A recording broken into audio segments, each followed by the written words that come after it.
Kære medlemmer af Gartnernetværk og alle vores følgere på Facebook og LinkedIn, rigtig godt nytår. 2016 har været et fantastisk år for Gartnernetværk med nogle super spændende events. Samtidig har vi sagt tak for et godt samarbejde til Claus Laves, den tidligere chef for Den Kongelige Livgarde. Men det også betyder, at vi har budt Mads Rahbek velkommen i stolen som ny chef for Livgarden. Han er blandt andet blevet tildelt guldmedlem i november 2016.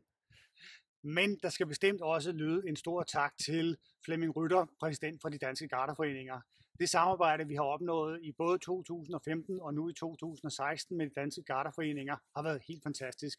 Jeg tænker specielt på afviklingen af Gartermars, et arrangement, som vi i treenighed, Den Kongelige Livgarde, de danske gartnerforeninger og Gartnernetværk har gjort i samarbejde. I 2016 er vi rundet ikke mindre end 4.000 medlemmer.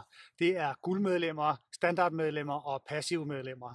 En udvikling, som vi bestemt kan se vil fortsætte i 2017. I 2017 vil vi have specielt fokus på vores yngre medlemmer.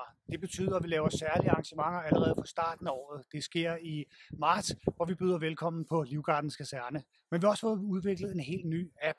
En app, som gør det muligt at søge særligt på nettet og komme meget, meget tættere på hinanden som medlem.